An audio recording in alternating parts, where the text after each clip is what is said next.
ఏంటి ఆమ్లెట్ వేయడం ఎలానో చూపిస్తా అనుకుంటున్నారా? కాదు. ఆమ్లెట్ వేస్తుంటే ఒక ఇంట్రెస్టింగ్ ఫ్యాక్ట్ గుర్తొచ్చింది.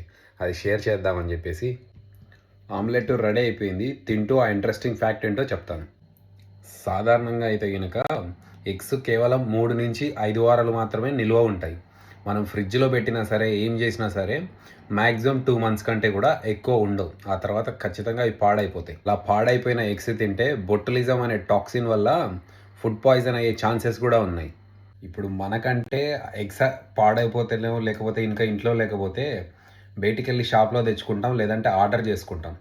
కానీ అంటార్కిటికాలో ఉన్న సైంటిస్టుల పరిస్థితి అలా కాదు. వాళ్ళకి సంవత్సరానికి ఒక్కసారో లేదంటే 9 నెలలకో, 10 నెలలకి ఒక్కసారి మాత్రమే రేషన్స్ వస్తాయి.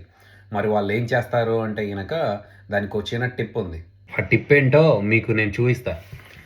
అంటార్క్టికాలో సైంటిస్టులు ఎవ్రీ 3 డేస్‌కి ఒకసారి ఎగ్స్‌ని జస్ట్ ఇలా తిప్పి పెట్టేస్తారు.